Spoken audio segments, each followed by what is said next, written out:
Bismillahirrahmanirrahim. Sebelum kita lanjut, jangan lupa subscribe, like, komen, dan share. Terima kasih. Jazakumullah. Bismillahirrahmanirrahim. Assalamualaikum warahmatullahi wabarakatuh. Sahabat kabar Islam, saudaraku ikhwan fillah dimanapun anda berada, semoga tetap dalam lindungan Allah subhanahu wa ta'ala. Allah jaga iman Islam kita hingga ajal tiba. Harapan wafat dalam keadaan husnul khatimah, amin ya Allah ya rabbal alamin.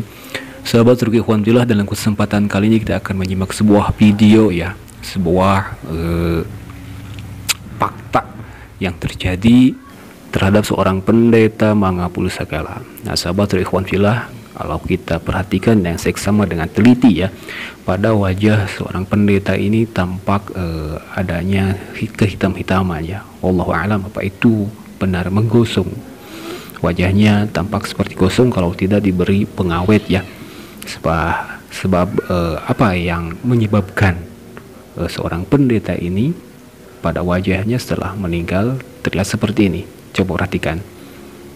Nah, setelah kita menyimak bagaimana kehidupan seorang pendeta ini, ternyata benar beberapa sahabat kita, saudara kita menyebutkan bahwa pendeta ini semasa hidupnya pernah menista, menyudutkan agama Islam dan syariat juga Islam. Nauzubillah summa nauzubillah. Dan sahabat ikhwan fillah, apakah ini azab Allah Subhanahu wa taala? Wallahu a'lam bishawab. Mungkin saja. Coba kita perhatikan apa yang dilakukan seorang pendeta ini sebelum ajal menjemputnya. Penyerang Alkitab mati, dikubur, bau busuk. Alkitab dicetak ulang. Sahabat ikhwan fillah, pertama dia menyebutkan penyerang Alkitab itu akan mati, meninggal dan busuk ya. Apakah yang dimaksud Alkitab itu Al-Quran atau Alkitab ya kitab orang-orang Kristen, kitab dia? Tapi kalau kita melihat dalam surah Al-Baqarah, dzalikal kitabul la raiba fih, Alkitab itu adalah Al-Quran yang dimaksud ya. Berarti kalau diartikan barang siapa yang menyerang, yang menyudutkan, yang menghinakan Al-Quran, maka dia akan mati secara terhinakan, maka akan busuk, akan bau jasanya. Nauzubillah subhanallah. Mungkin ini yang terjadi pada seorang pendeta ini ya, setelah dia mengolok-olok dan memberikan syubhat terhadap Al-Quran. Ini yang diberikan oleh Allah Subhanahu wa taala kepada seorang pendeta ini. Dan sahabat ikhwan fillah, ini seorang pendeta yang memberikan syubhatnya. Syubhat dari seorang pendeta ini ya, tentang Al-Qur'anul Karim. Pengakuan iman seberang itu hebat ya. Kalau bisa dipegang itu sampai akhir hidup, luar biasa itu. Kitab suci diturunkan dari surga.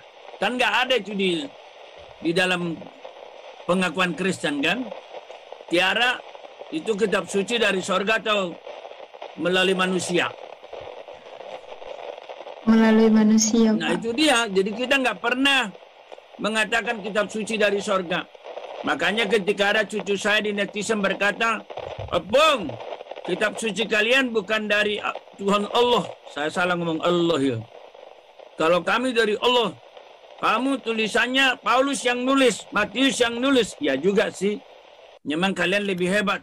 Langsung turun dari sorga. Saya gitu aja saya. Ya sahabat ikhwan fillah, itu salah satu syubhat ya dari seorang pendeta yang baru saja meninggal. Nauzubillah summa nauzubillah. Apa yang dikatakan seorang pendeta ini sungguh jauh dari apa yang kita ajari ya, apa yang kita pelajari, bahwa Al-Qur'anul Karim itu bukan turunan dari surga ya dan dibawa oleh manusia. Tetapi Al-Qur'anul Karim, menurut satu ulama menyebutkan bahwa Al-Quran itu diturunkan Allah Subhanahu wa taala lewat malaikat Jibril, tidak sekaligus turun ya.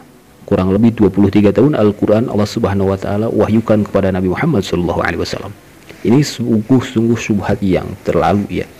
Tidak paham, tidak mengerti tentang Al-Quran, tetapi berani menerangkan Al-Quran kepada halayak ramai. Nauzubillah summa nauzubillah. Juga sahabat alhamdulillah ya sahabat, ini juga di antara mungkin juga sebab Allah Subhanahu wa taala memberikan azab kepada seorang pendeta ini ya. Selain memberikan syubhat terhadap Al-Qur'an, tapi seorang pendeta ini juga menjadi provokator, bisa dibilang begitu.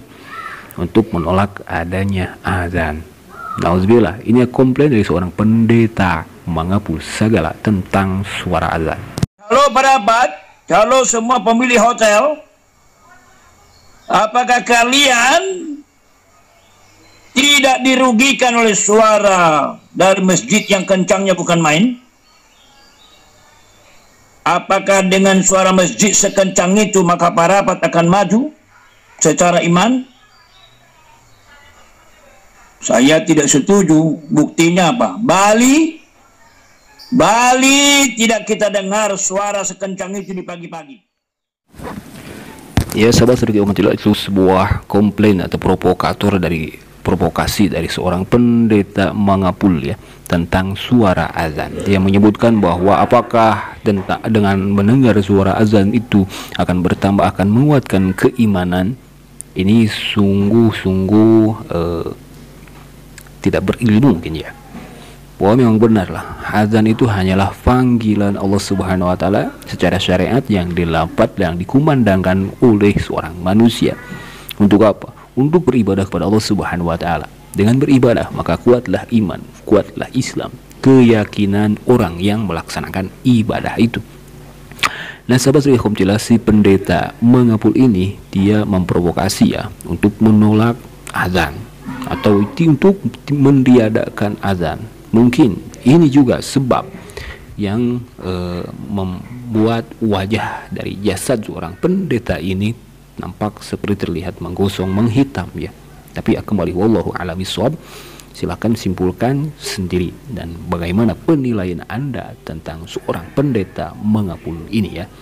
Dan juga sahabat ikhwanillah, kalau kita kembali melihat ke belakang ya, apa yang terjadi dengan pemilik channel domba kecil ya, yang sama seperti pendeta ini juga pernah menistakan, menyudutkan agama Islam dan syariat Islam. Nah, sebelum kematian, wafatnya si pendomba kecil itu juga terdengar suara azan. Ya, tetapi si pendeta ini menistakan Al-Quran, memberikan syubhat kepada Al-Quran, dan juga pendeta ini, pendeta mengapul ini menjadi provokator, memprovokasi untuk mentiadakan azan. Nauzubillah, semua nauzubillah. Akhirnya mohon maaf bila ada kata hilaf, itu hanya penilaian semata dengan melihat tingkah laku seorang pendeta mengapul ini semasa hidupnya. Sekali lagi mohon maaf bila ada kata hilaf. Hadanallahu wa iyyakum ajmain. Wassalamualaikum warahmatullahi wabarakatuh.